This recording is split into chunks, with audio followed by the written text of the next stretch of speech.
Welcome everyone to the Center for Critical Thinking webinar on hunger and homelessness in Southwest Florida. This is part of a series of webinars to stimulate critical thinking about issues in our own local community. This session is being recorded and will be placed on the CCT website and YouTube channel. Anyone interested can access CCT presentations and webinars at any time, at any place where there is Wi-Fi. I'm Alan Van Egmond and a member of CCT's board. I have the pleasure of serving as your moderator for this session.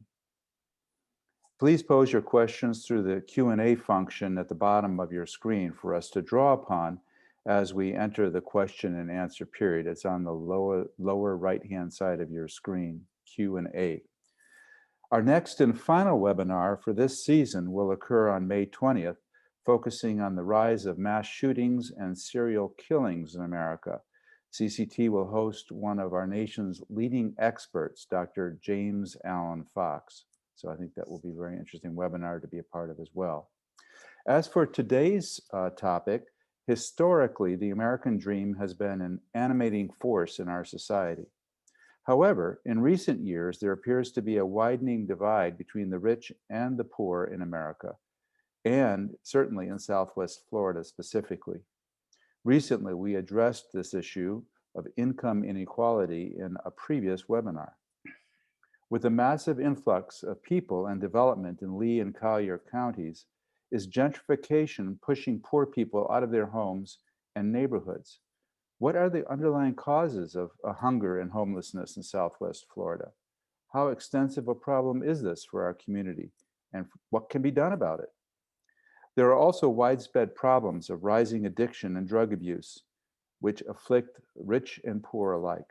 Is there a hope on the horizon to reduce this threat to our community, one that is destroying many lives and eroding the fabric of too many families?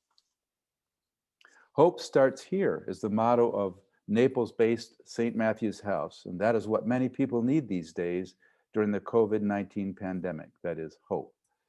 We are pleased to host Mr. Vann Ellison to help us think critically about these subjects.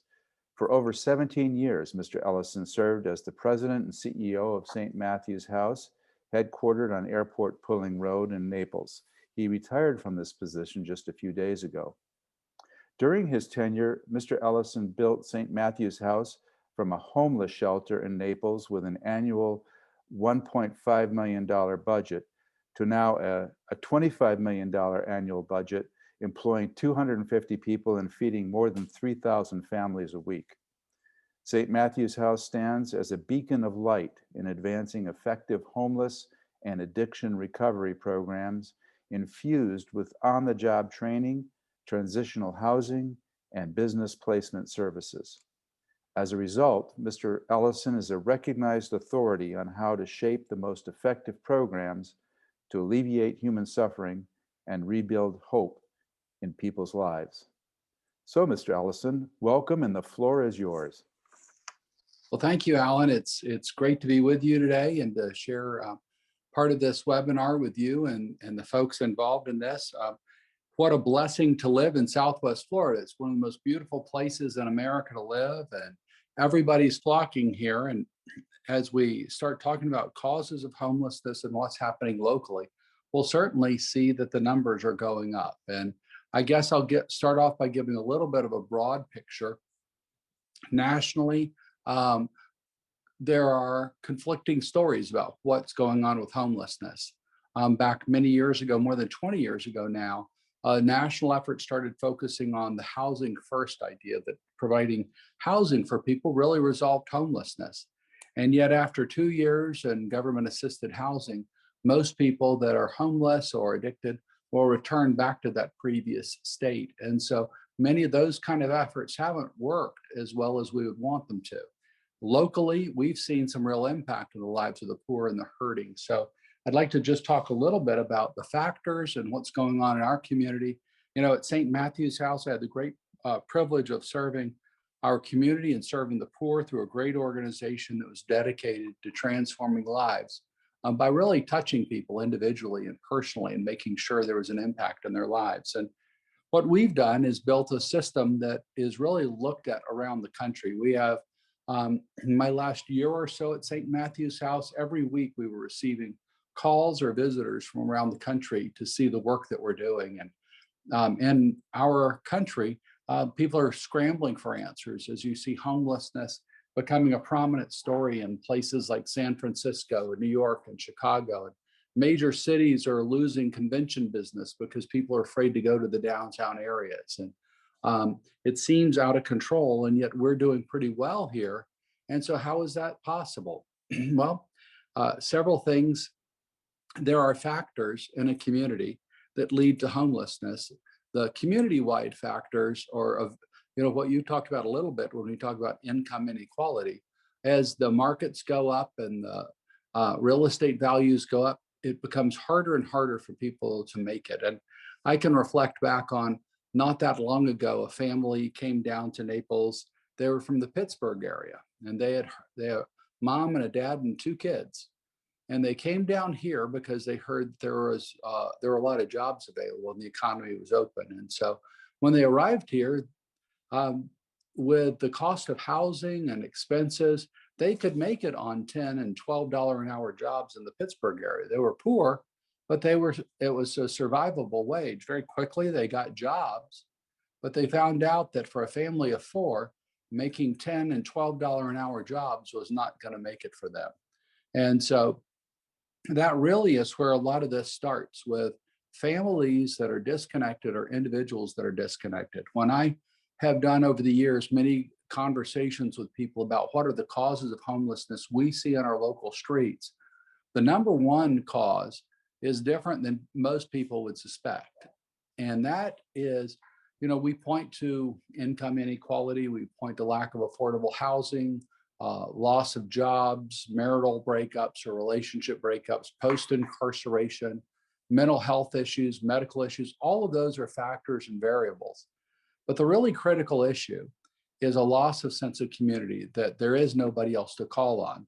Many of the folks on this webinar that'll be watching this later on will have a home, will have family. If they went through a tough time, there are people that could reach out to them. So when you have a growing area like we have in Southwest Florida, where the population is increasing pretty dramatically each year, more and more people are coming here and they're disconnected. They don't have the resources. They don't have a church. They don't have coworkers. They don't have extended family.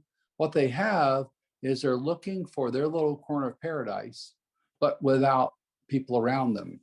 And so at St. Matthew's House, our biggest focus has always been that we try to take people in as individuals. We don't want to take somebody in as a patient. Not that mental health or medical treatment isn't a good thing, but if at the end of your shift, if you're a nurse, you go home. If you're taking them in as family in a way where you're trying to care for them, it's like you're there for them. And so, not that we want to have a ill-defined boundaries and a sense of appropriateness with the folks, but what we want to do is make sure that that person knows that there's somebody that cares. And so in my tenure at St. Matthew's House, it was not uncommon that wherever I showed up, my kids always thought I was pretty famous, because we would go to a restaurant and somebody would say, "Mr. Vann, it's so good to see you." And and they would tell me what they were doing. And my kids would ask, "Who is that?" And I said, "I have no idea."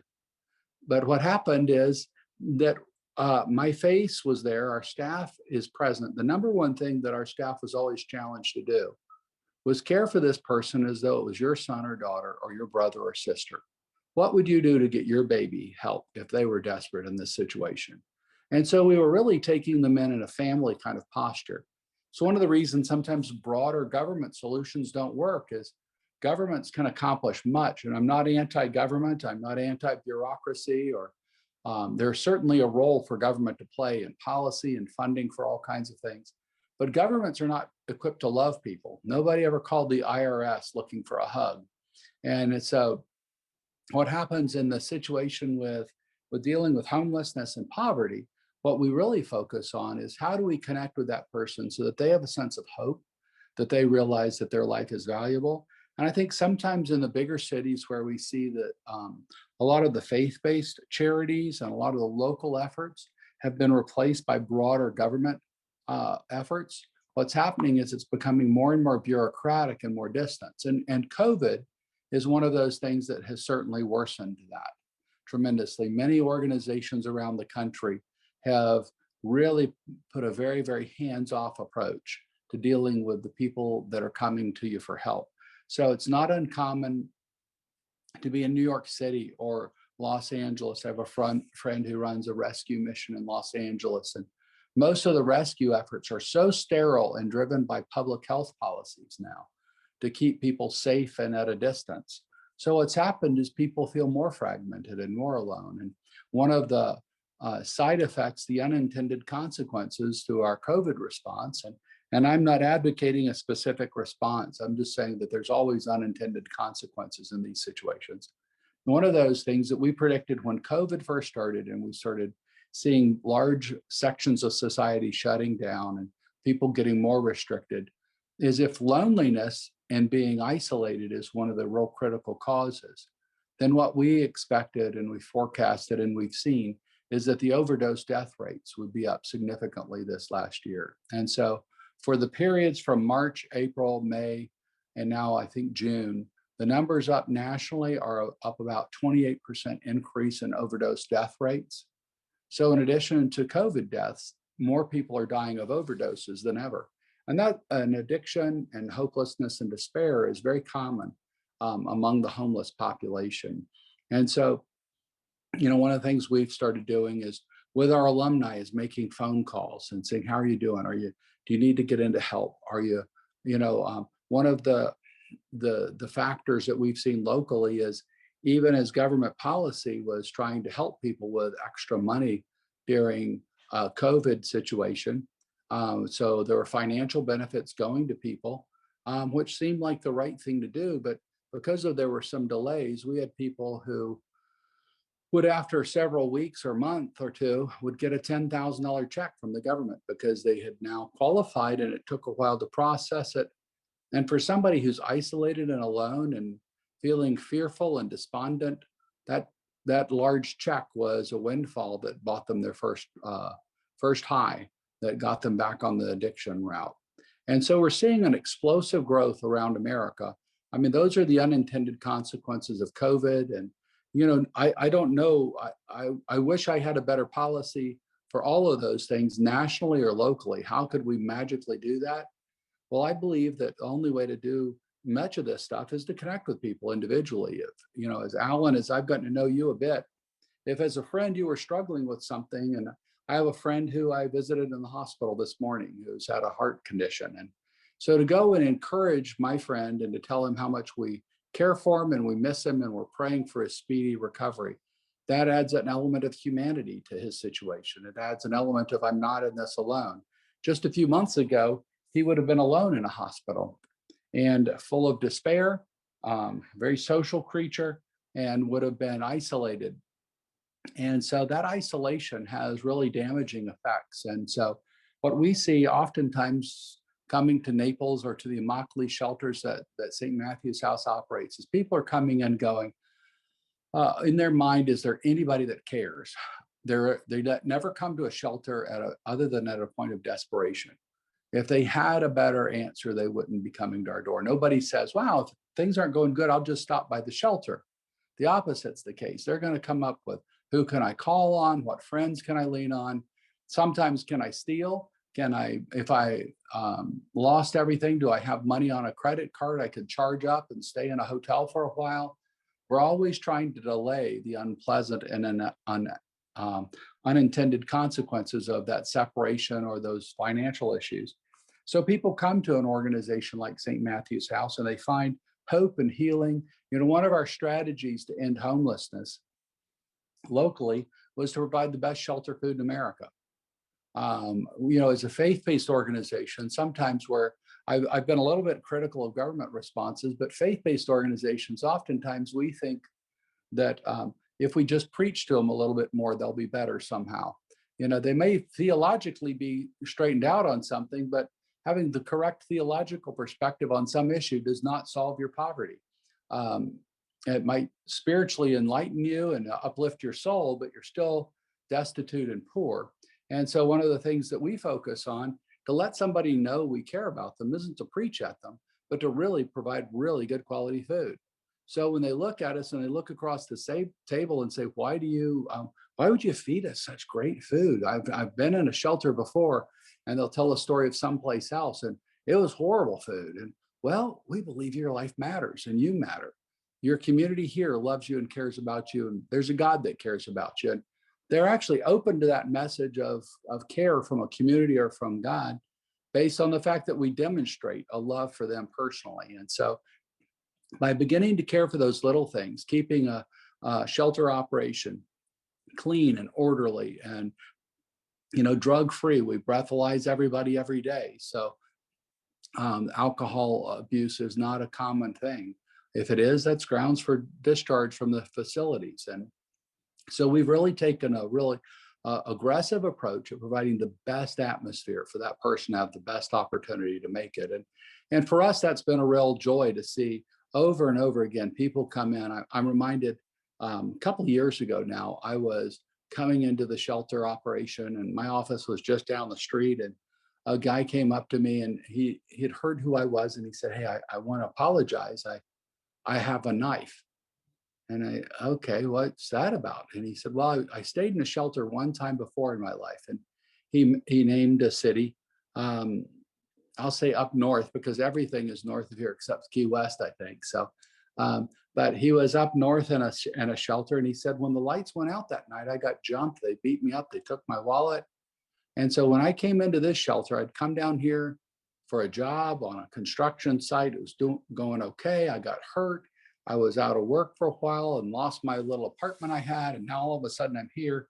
Well, we have a no weapons policy. Well, he had a knife in his pocket because he was thinking, if they try to jump me tonight, I'm going to have to defend myself. I'm not going to take a beating here.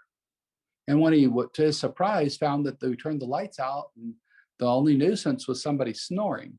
It wasn't somebody being aggressive or brutal, that it was a safe atmosphere that we put up we don't tolerate violence or theft or those kind of things. So we're actually, you wouldn't want that in your own home.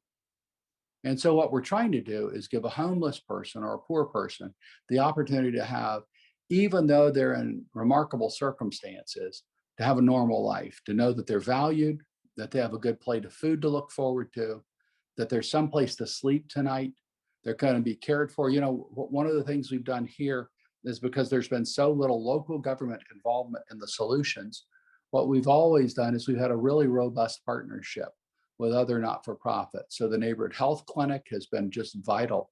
One of the things that's amazing that your people on this call may not realize is that one of the cures for hepatitis C was really developed in partnership with the work of the neighborhood health clinic. They helped to do clinical trials for Hep C. And the people that were identified that had hepatitis C, that is a terminal illness that would cost people their lives, were men and women in St. Matthew's house, principally at Justin's place, our drug and alcohol program.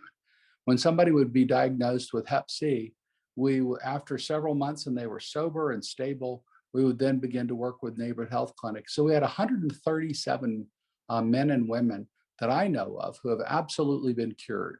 With the cost, the pharmaceutical companies, normally if you went to get medical treatment, it'd be $100,000 to $300,000 course of treatment.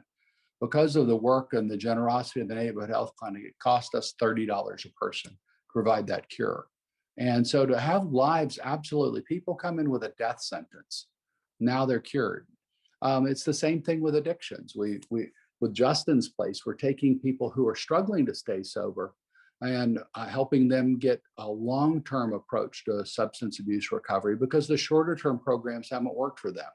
Most of the people that we treat have come in with a failure to make it in more structured or shorter-term medication-oriented programs. So what they're finding is with faith, hope, and healing, and a long-term, year-long approach that includes jobs and all kinds of opportunities for them, they really make it. And so we're taking people in who, on average, this is their 7th or 8th drug rehab. And many of them have been incarcerated previously. They're on our streets. They have no hope and no future, but we take them in as a son or a daughter and make sure they get the opportunity to make it and stay sober. So we're finding great long-term recovery rates. And We look at one of the factors we try to, our focus at feeding so many families, especially during this COVID situation, is that, if a child is homeless and in a shelter in their childhood, there's about a 90% likelihood that they'll be homeless and in a shelter again as an adult.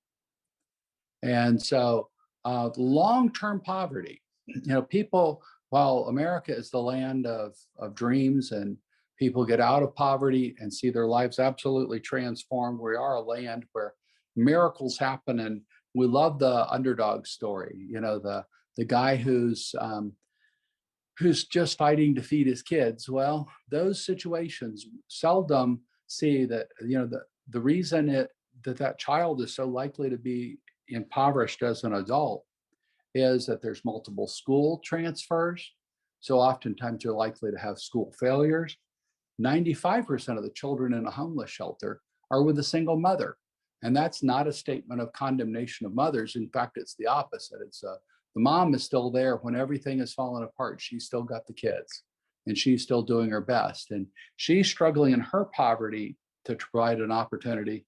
But because of the circumstances she's in, just survival is really the key and the critical issue. One of the things we do with everybody that we treat or care for is we look at an ACE score.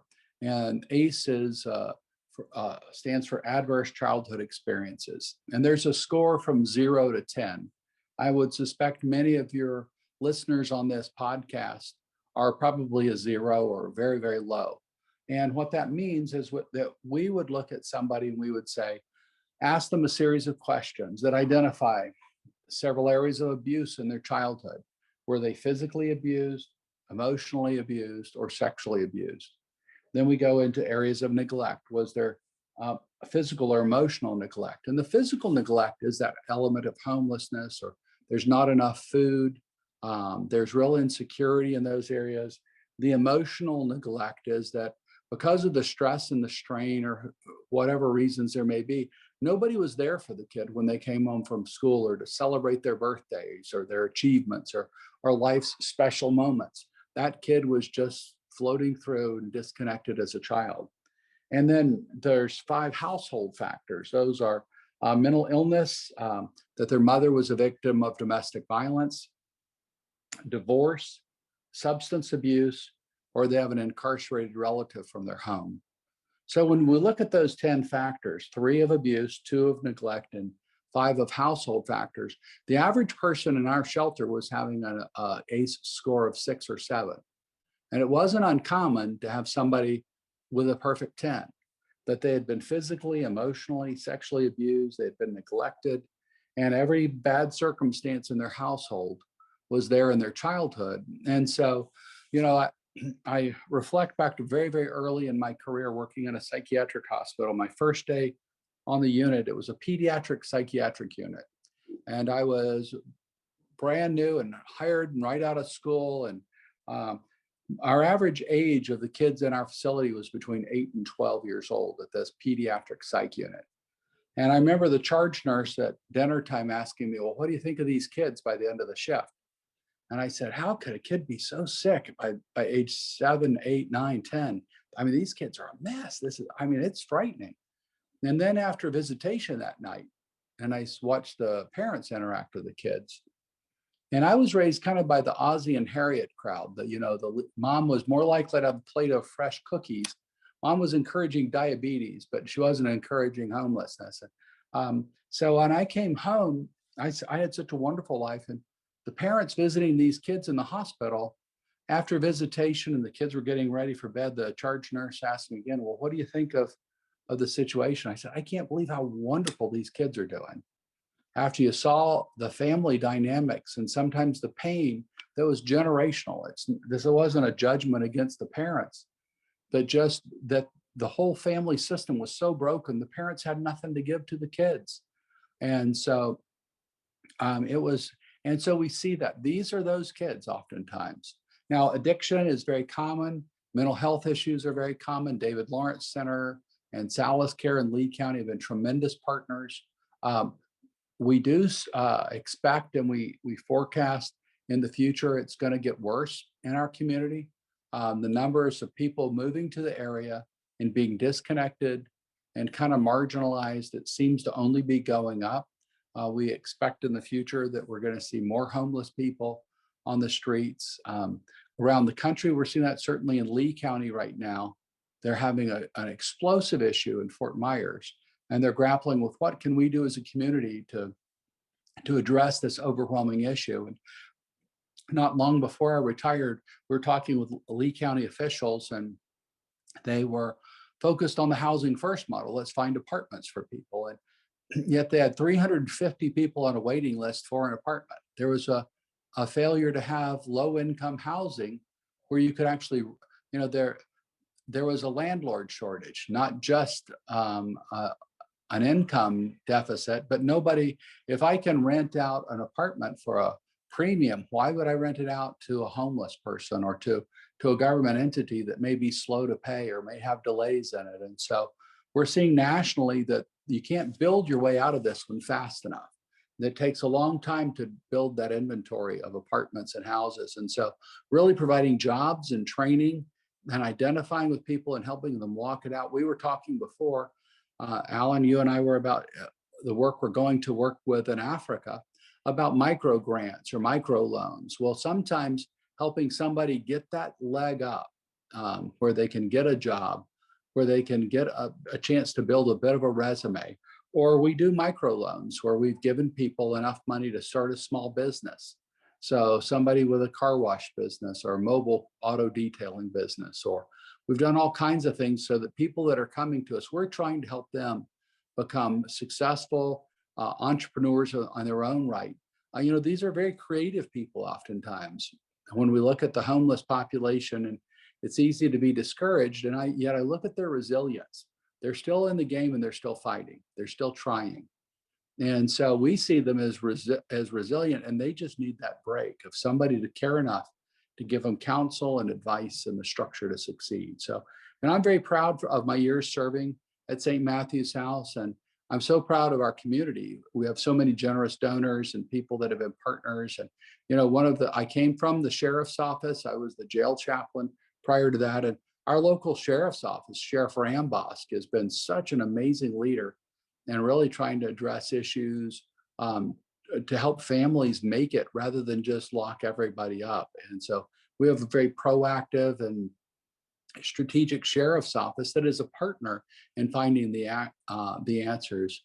The undersheriff right now, Jim Bloom, is a really good friend. And if I had an issue with somebody, I know I could call Jim today, and he would provide the resources to help out and to make sure that that we were impacting. And so we didn't want to lock somebody up. We wanted to give them freedom, and really freedom from poverty and addiction, and freedom from the despair.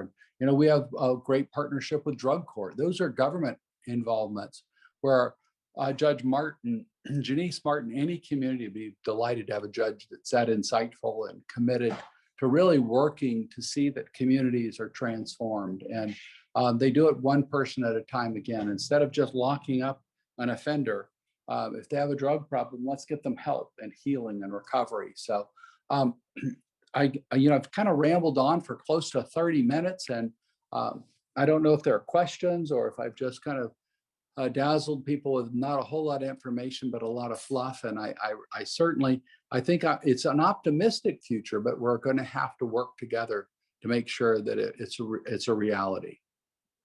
Thank you so much. This has been tremendously interesting, and some of these statistics that you bring out are really are daunting in some cases, particularly the impact on children and and how we're sort of tainting their futures in a big way just by how they're being treated these days. I wish there were tons of St. Matthew's houses throughout our area, but unfortunately, it sounds like you're one of the few, at least one of the few in our particular area. Do you see some hope that communities up the line in Lee County and elsewhere will be more open to allowing? Because when you really look at the demographics in this area, we're pushing the envelope further and further out to the east with these new communities and these new developments. Where are folks going to go to receive help? How are they going to be supported? Well, the real issue is that when you have a growing community, the services needed to really keep the community as paradise lag. Um, nobody generally sits around going, wow, we need to make sure we're building another shelter because there's going to be a greater need down the line. What happens is there becomes a real crisis. That's kind of where they are in Lee County and Fort Myers today. That there's a real crisis happening in Lee County where you see the streets, the parks are being inundated with homeless, and they're already way behind. Now, we were forecasting probably about 4 years ago that there was a crisis coming. And as we talked to some Lee County officials, we said, not to be in a judgmental way, but that you've got a real problem that's developing. It's getting worse. More and more people are leaving jails and they're going to the streets because there is no place for them. They're being frozen out. And so little action was taken, and seldom is, until it's a real crisis.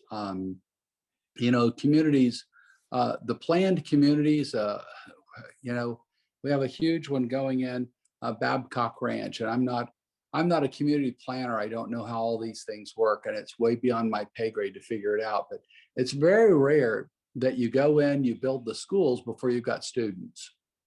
It's very rare that you build the hospitals before you have patients. What happens is, as the community is growing, the clinic now becomes a hospital, as it's harder and harder to transfer people around. Collier County in 1960 was such a little community. There was almost no hospital until after Hurricane Donna. And to take people to Fort Myers to the hospital, you lost a lot of valuable members of our community died. So Naples Community Hospital became a robust healthcare system because the community was growing. Well, it's going to have to happen. Oftentimes people are fearful of services like a homeless shelter or services for those populations, but without those, it's only going to worsen. That's what they've done in Lee County. Nobody wants to proactively go in and build a shelter or invite St. Matthew's House to come and take a property and do something wonderful there. They wait until the streets are overwhelmed, and then we've got to do something. And by then it's going to be, the cure is years down the line. Oftentimes the physical facilities and the fundraising and the infrastructure needed to provide the resources. So it's hard to be proactive on those things because just no politician wants to go and campaign on I will build more shelters in my community.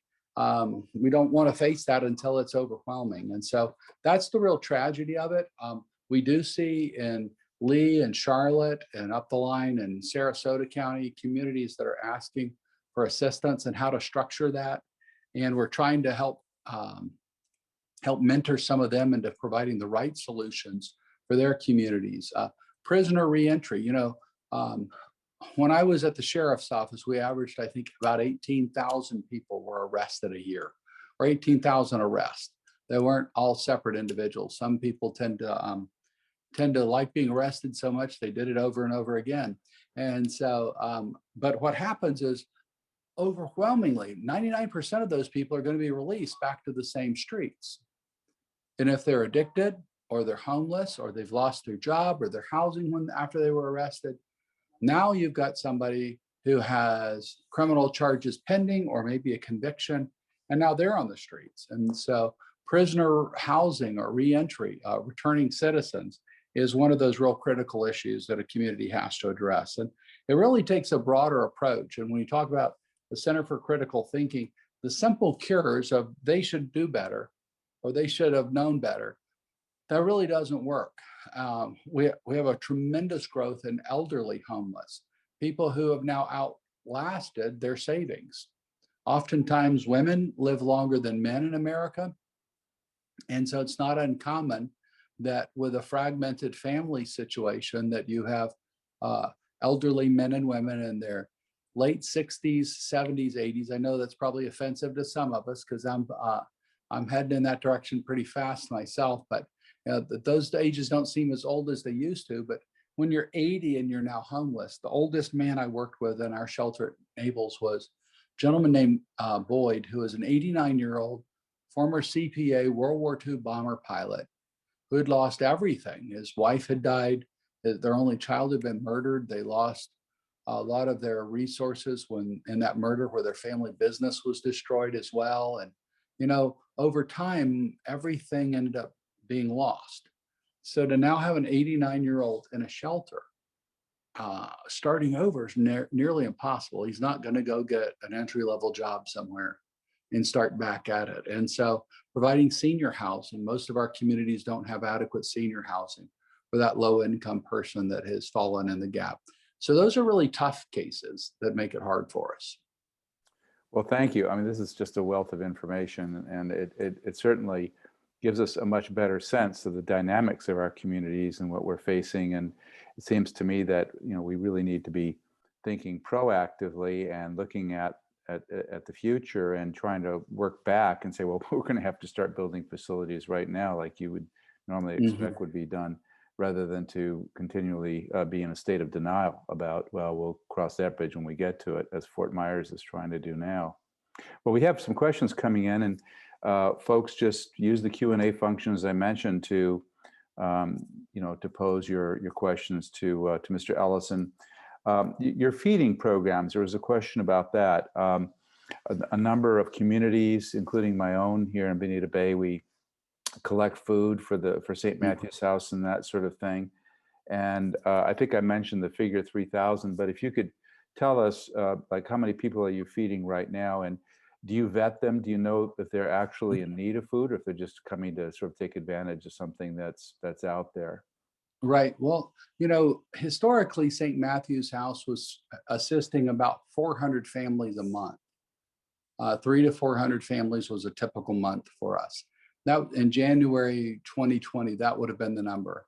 When COVID hit, all of a sudden, jobs were laying people off. There was no way to get tips. If you were working, the restaurants were at diminished capacity. And so we started really ramping up the effort. And so there isn't as much vetting initially in the process. It was, people were sitting in a car line for 2 or 3 hours for $75 to $100 worth of food. And you think about, in today's beautiful weather, it's May in Southwest Florida. If you're willing to sit in a car line for 2 hours with your windows down, sweating for 70 unknown amount of groceries, that's part of the vetting process, to be candid.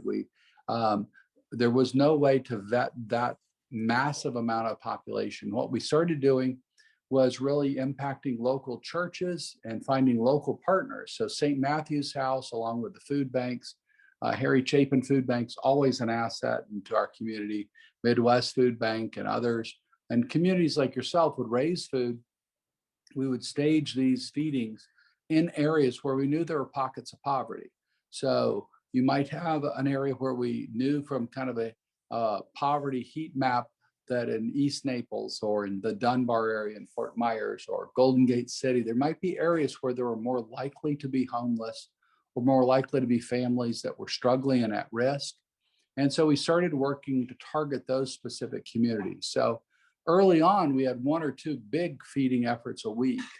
And now it's a more diverse, where you're doing 10 to 20 smaller areas in those neighborhoods. So a lot of the people are walking. It's not uncommon to see a mom pushing a baby stroller to get in line to get food so she can push the baby and her stroller back home with groceries. And so the vetting isn't as robust as it will be in the future now, as we're getting past COVID.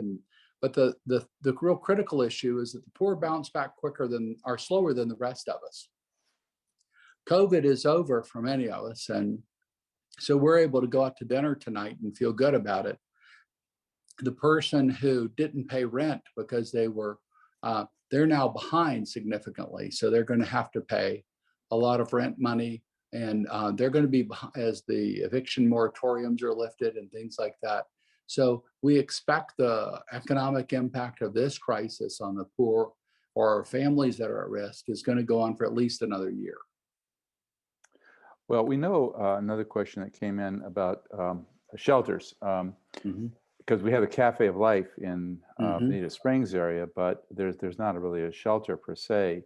Is there a reason why there's not shelters elsewhere. They don't seem to be, or are there, and we just don't know about them. I mean, there appears to be a willingness to allow feeding programs like the Cafe of Life, but shelters themselves. Well, Bonita Springs has probably the most restrictive anti-shelter type ordinances in America. Wow. And Could you repeat that a second?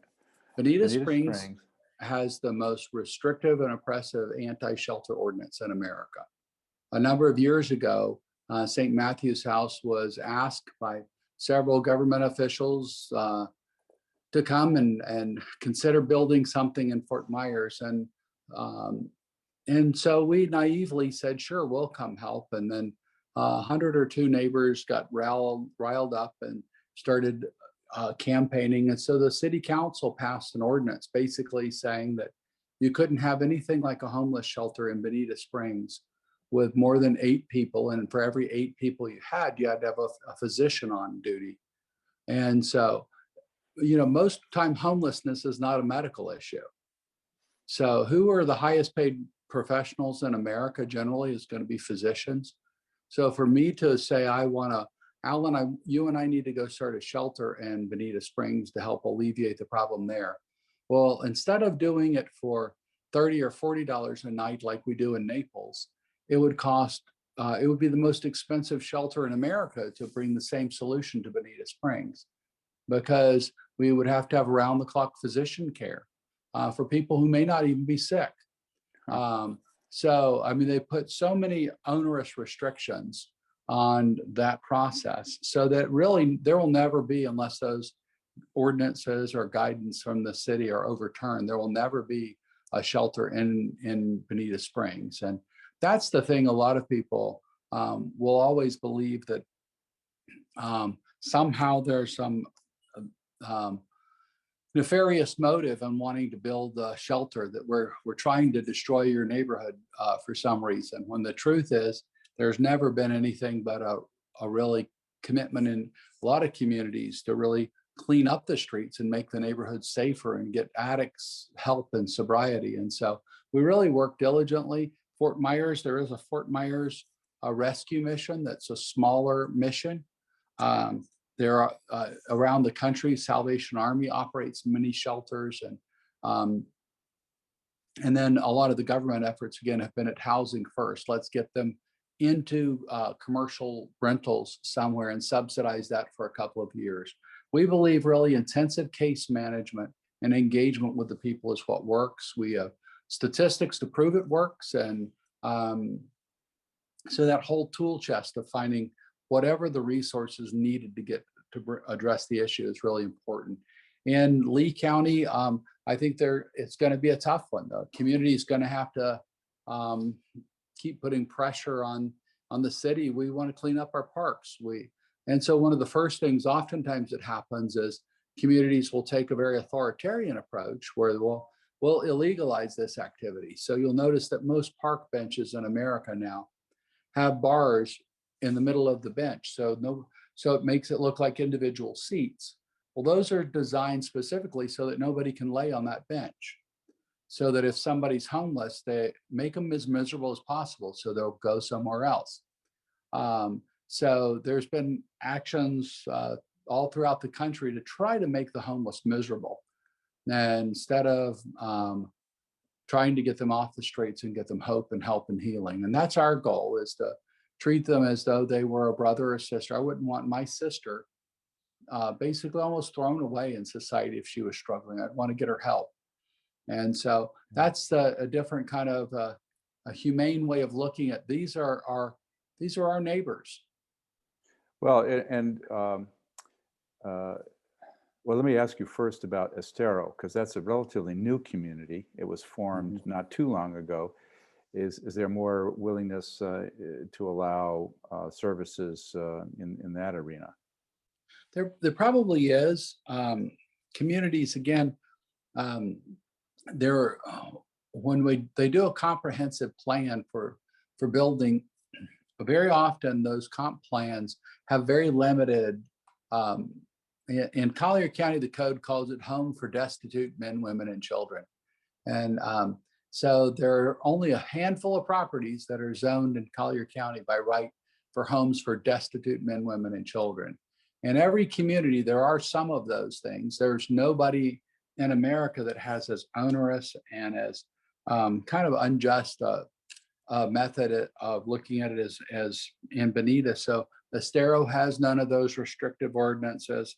Fort Myers certainly has none. But finding the right property and the courage among public leaders to say, hey, we want to address the area. That's what really is needed in a lot of ways. Somebody have the courage to say, you know, my neighbors may not like it, but I want to make all of the citizens of my community safe. So let's make sure there's resources for the poor. In our communities, we tend to not address those issues as quickly as I would like for us to. Well, as you point out, sometimes it can seem like an image of paradise that would be sullied if it were to be made known that perhaps, you know, there are problems of homelessness and people who are destitute. It doesn't. Have you had some success finding work for the homeless or in our area, or do they need to leave entirely to do better? No, we really find a lot of opportunities for people. There are entry-level jobs, and if people are good workers, one of the things we focus on a lot of times, even if we don't do long-term trade skills, is look at the soft skills. What does it take to get somebody really, really doing well? How to be a good employee, how to be a productive citizen, and those kind of things. And so somebody who's motivated will almost always be able to find work in this economy. And so the housing is a little bit more of a challenge. So oftentimes by the time somebody's ready to move out of a shelter, they'll have a roommate or they'll move into a halfway house. And so we have transitional housing at Wolf Apartments and a couple of housing options, but there aren't as many as we would like, but there are some options to make sure that housing is affordable. In eastern parts of the counties, they're building out more and more affordable housing, which would be either for rental or purchase. So with that, then, you know, the transportation issue, you see a lot of people on bicycles. And so building a bus system so people can get to and from work. And, you know, the issue is that at some point they got to move somewhere and they got to start someplace. And so up north, when I was at the sheriff's office, we had what oftentimes referred to as the I-75 principle. Somebody gets in trouble up in Michigan and they get on I-75 and they head south. They go through Illinois and they go through Kentucky and then Tennessee, and they get in a little trouble in Georgia. Eventually they end up in Naples. It's kind of, on the east coast of Florida, it's the I-95 principle. And you get in trouble up north and you think, well, I should just start over. And the geographical cure very seldom cures an addiction or a major life controlling issue, but the geographical cure certainly gives you a fresh start. And that's certainly very appealing to somebody who's been in trouble. And so in our communities, we're always going to be a magnet for people who aren't coming here because we built a shelter, but because this is paradise and it is a growing community. And just like many of your listeners live in beautiful homes and have resources, they were smart enough to figure out that Southwest Florida is a pretty good place to live. Well, just because somebody's poor doesn't mean they're foolish. This is still a lot nicer than Camden, New Jersey.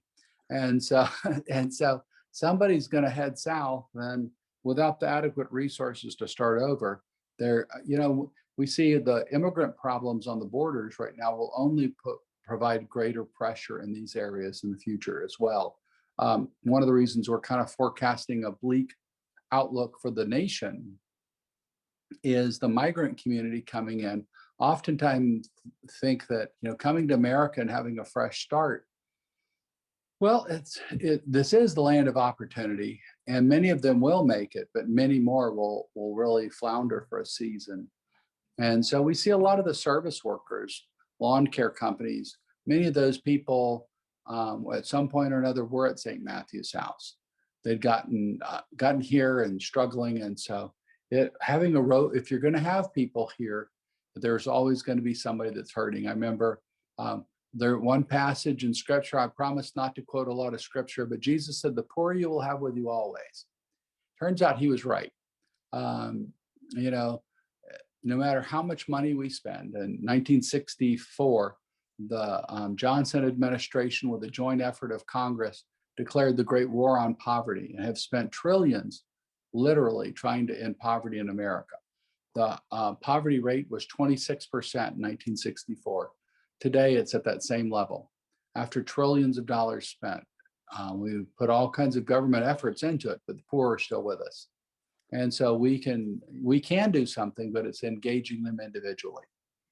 Well, it seems like related to another question that a questioner had here, public-private partnerships, allowing organizations such as yours to partner with the building association, let's say the Builders Association, to kind of try to address this need for low-income housing and to have a partnership approach.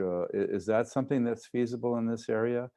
One of the things that I've been impressed by is you have sort of gradations of generosity, but some of the hotels, for example, have made their chefs available to help train some of the folks in your group, and then also, but how about, and you've got Habitat for Humanity, of course. Right. But what about the Building Association?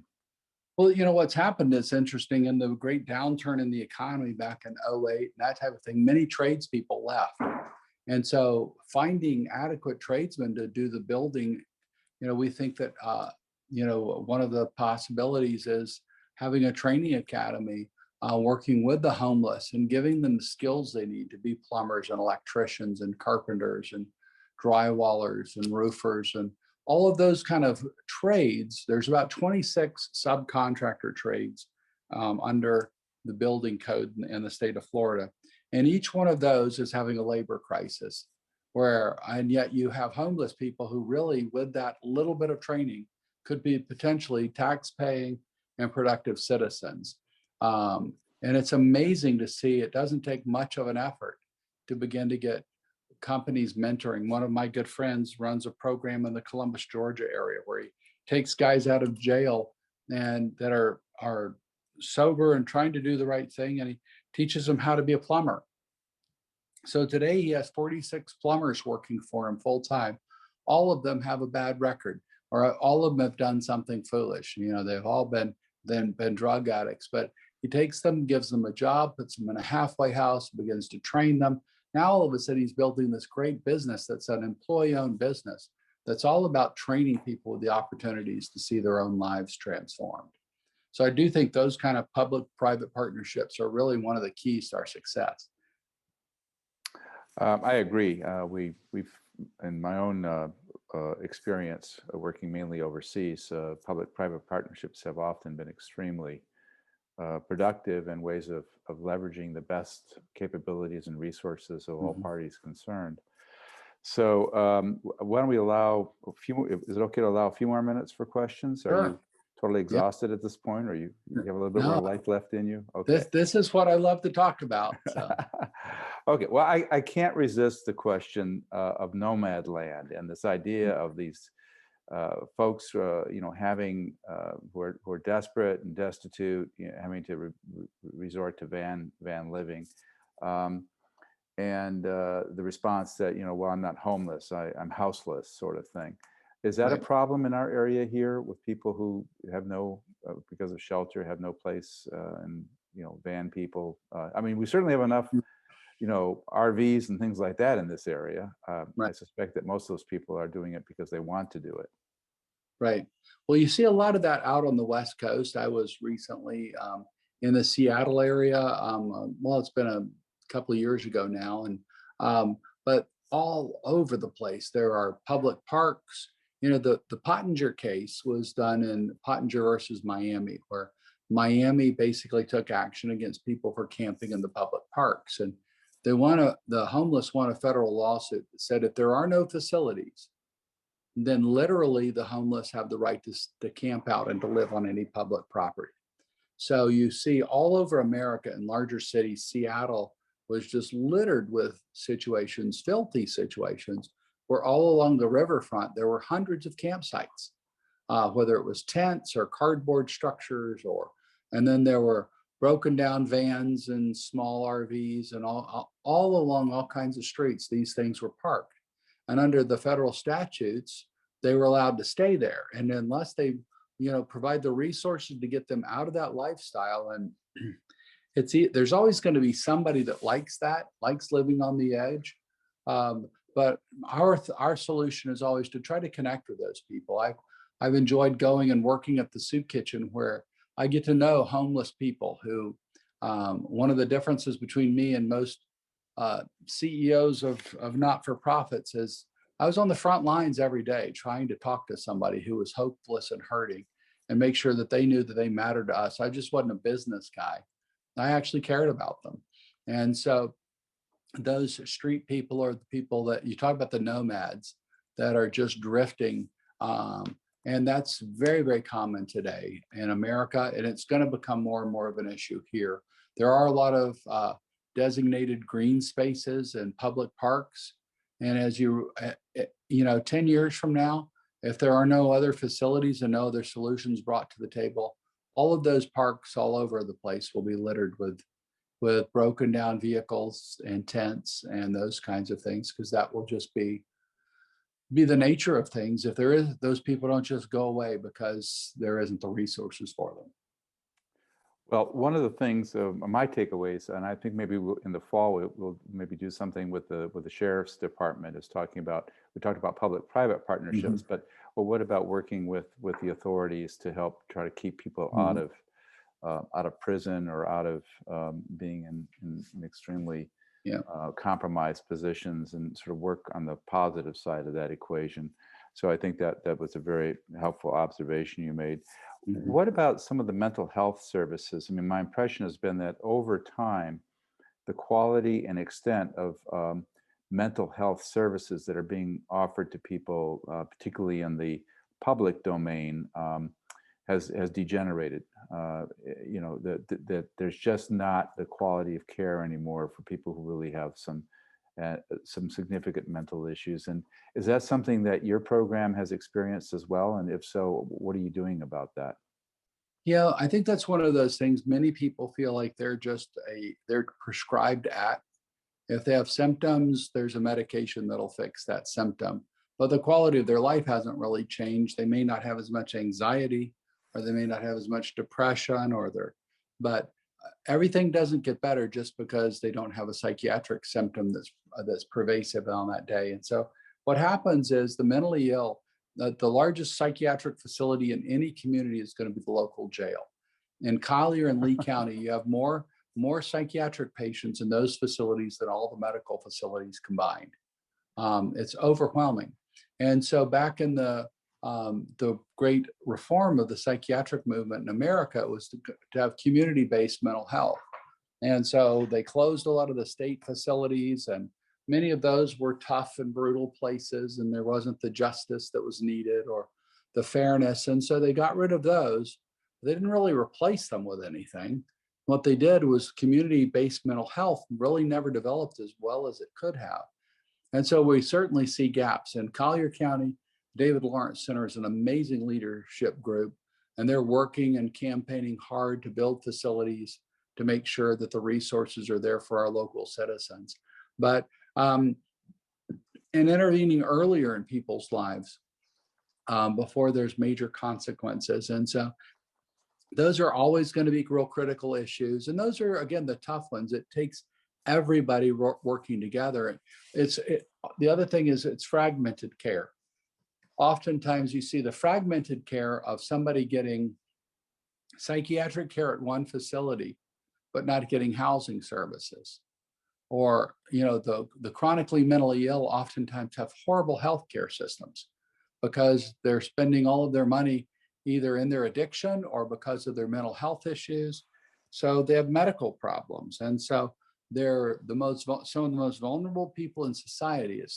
We just look at a psychiatric symptom and see some odd person, and they feel we're a little uncomfortable around them. But the truth is, in every area, they're more isolated than anybody else. That profoundness of their being alone. So again, loving them where they are, providing safety for them, housing, career opportunities, even people who are severely mentally ill. One of the things we've started doing at St. Matthew's House, we have a lot of gardening efforts. So one of my favorite seriously chronically mentally ill guys we ever worked with, he loved working in our gardens. He was his schizophrenia was so hard to manage that he never did really well, but he found such purpose and value. And one of the things to thriving in life is having purpose and generosity. When the American Psychological Association looked at what is a thriving, healthy person, they identified those were two of the greatest characteristics. They had purpose, and then they had generosity. And so when somebody was working in our gardens to provide food for other people in the shelter, they had purpose and they had generosity. And so even though they were mentally ill, they began to thrive in ways that they hadn't before. And that's providing more than just a medication or structure. It's giving quality of life to that person. And so very rarely do people look at the whole quality of life. We just look at them symptomatically and try to address symptoms. So it's going to be tough as it's a lot harder to treat the whole person, but it's a whole lot more effective to deal with them from a holistic perspective. But it does sound like the holistic perspective and approach is the one that you're finding to be the most successful. Just absolutely having one individual strand that you're relating to is not cutting it. It doesn't really make that much of a lasting difference. Right. It's kind of like if you realize there's a problem in your life and you can get it fixed with some little intervention, you do so. But by the time you end up at St. Matthew's House, everything has kind of become unraveled. And so the simple little cure of just getting a medication and it being better, a symptom may be better, but everything else is unraveled. And so we're going to work really hard to make sure that they get more than just symptom relief, but they really get a healthy, full functioning life again. Well, thank you, Mr. Ellison. This has been an illuminating and even an eye-opening presentation, and it just sort of whets our appetite to think critically about these sorts of issues, and you're helping us do that we visit the subject down the road as we think about it a little bit more. And it sounds to me that hope, the way you've developed it and enabled it and empowered it, is really an operational concept. It's not just a saying of some kind, but it's really something you've operationalized in a big way. And this is where healing begins, and it's provides the sprouts of a new life that are being nurtured through that process. And we wish you well in the next phase of your remarkable career. I think you alluded to this, but I'll mention for the benefit of our audience that you and your wife will shortly be traveling to northern Uganda and southern Sudan, so my old stomping grounds, to help bring hope to these war-torn communities, and of course ones where hunger is endemic. One of the problems that I'm particularly concerned about in that arena is the hundreds of children who have had experiences as conscripted child soldiers. And there are lots of issues to work on there, and no better person to do it than yourself, particularly having experience with children here who seem to carry the scars of their young exposure to hardship with them. So once again, thank you, and we wish you every success. Well, thank you. And what a pleasure to be with you. And maybe when we get back from Africa, we can talk again. I look forward to chatting with you about the successes we're seeing over there. And hopefully we're going to make an impact on that entire continent with the way that we're called to rescue those kids. Well, I just wanted to, one person pointed out how much they were so grateful the way you've been transforming people's lives and saving them in many, many cases on a variety of levels. But your shoes are going to be very hard to fill. So we'll have to hope and pray that your successor is identified who can really carry on in your footsteps. I know they're looking for somebody doing a national search, and they'll find the right person, I'm sure. Great. Okay. Well, all the best to you then in the future. Thank you so again. much. Bye-bye.